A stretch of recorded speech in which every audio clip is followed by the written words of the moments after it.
విజయనగరం జిల్లా సంతకవటి మండలం పొనుగుటి వలసలో వినాయక మండపాన్ని వినూత్నంగా తయారు చేసాడు యువకుడు. 70 అడుగుల ఈఫిల్ టవర్ తయారు చేసి అందులో వినాయక విగ్రహం ఏర్పాటు చేసింది ఉత్సవ కమిటీ. స్క్రాప్ సామాన్లు ఉపయోగించి తక్కువ వ్యయంతో ఈఫిల్ టవర్ మండపాన్ని తయారు చేశాడు సనపు రాజేష్. ఈఫిల్ టవర్ మండపంలో ఊగుతున్న వినాయకుడి విగ్రహం చూసేందుకు స్థానికులతో పాటు చుట్టుపక్కల ప్రాంతాల వాసులు క్యూ కట్టారు. వేల సంఖ్యలో వచ్చిన భక్తులు మండపాన్ని సెల్ఫీల్లో బంధిస్తూ సోషల్ మీడియాలో షేర్ చేస్తున్నారు.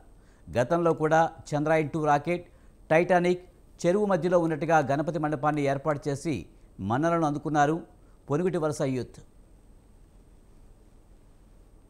ఈ మండపాలు తయారు చేయడంలోనూ ఒక వినూత్న రీతిలో మండపం తయారు చేస్తుంటాం. గతంలో టైటానిక్ షిప్ తయారు చేసాం. మరో సంవత్సరం ఏమో జల వినాయకుడు, చెరువు మధ్యలో జల వినాయకుడు చేసాం. ఇంకో సంవత్సరం ఏమో ఇండియా గేట్ తయారు చేసాం. గత సంవత్సరం ఏమో చంద్రయాన్-2 రాకెట్ చేసాం, 50 అడుగుల రాకెట్ చేసాం.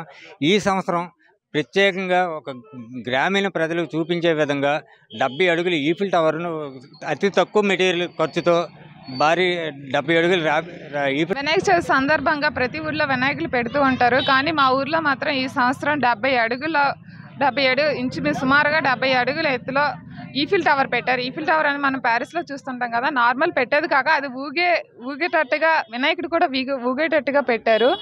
నెక్స్ట్ ఊయల్లో ఈఫిల్ టవర్ దగ్గర వినాయకుడిని చూడడానికి చుట్టుపక్కల నుంచి చాలా మంది వస్తూ ఉన్నారు. అలాగే మా ఫ్రెండ్స్ కూడా నాకు మార్నింగ్ నుంచి కాల్ చేస్తూ ఉన్నారు, మీ ఊర్లో ఈఫిల్ టవర్ వినాయకుడు పెట్టారంటే అని చెప్పి. వాళ్ళు కూడా ఇప్పుడు చూడడానికి వచ్చారు. నాకు చాలా ఆనందంగా ఉంది. అలాగే మీరు కూడా వచ్చి ఈ వినాయకుడిని